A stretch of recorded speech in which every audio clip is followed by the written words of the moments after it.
This is the narrated version of Chapter 21, Mass Murder.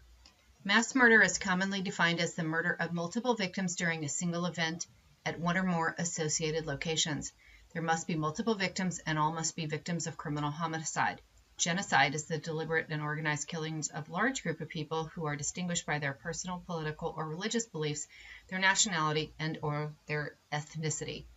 Mass murder and the media.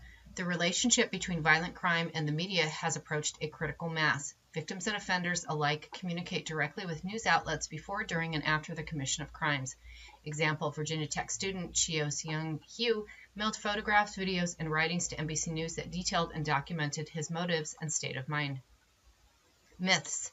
There are a large number of myths that must be dispelled regarding the phenomena of mass murder. It is not uniquely an American problem. Mass murderers are not always lone, unemployed, psychotic gunmen. Mass murderers doesn't happen in just one type of place. It can happen anywhere people gather.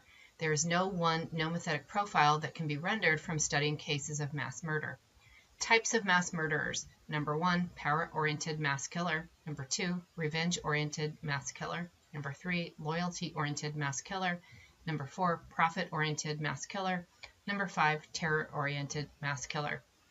Mass murder protocols. There are general questions that the behavioral analysis will need to answer for building a suspect profile. Number 1, assess the type of weapons used by the mass murderer during the crime, as well as their capacity for inflicting damage, the amount of ammunition involved, and the weapon functionality. Number 2, determine the knowledge, skill, ability, planning, and access required to acquire and effectively employ those specific weapons.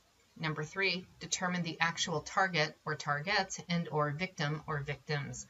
Conduct a thorough victimology of the primary and secondary victims. Number 5, conduct a damage assessment. Number 6, look for message sent or left by the offender in the 24 hours prior to the crime.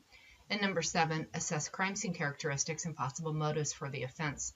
This ends this narrated version of this chapter PowerPoint presentation.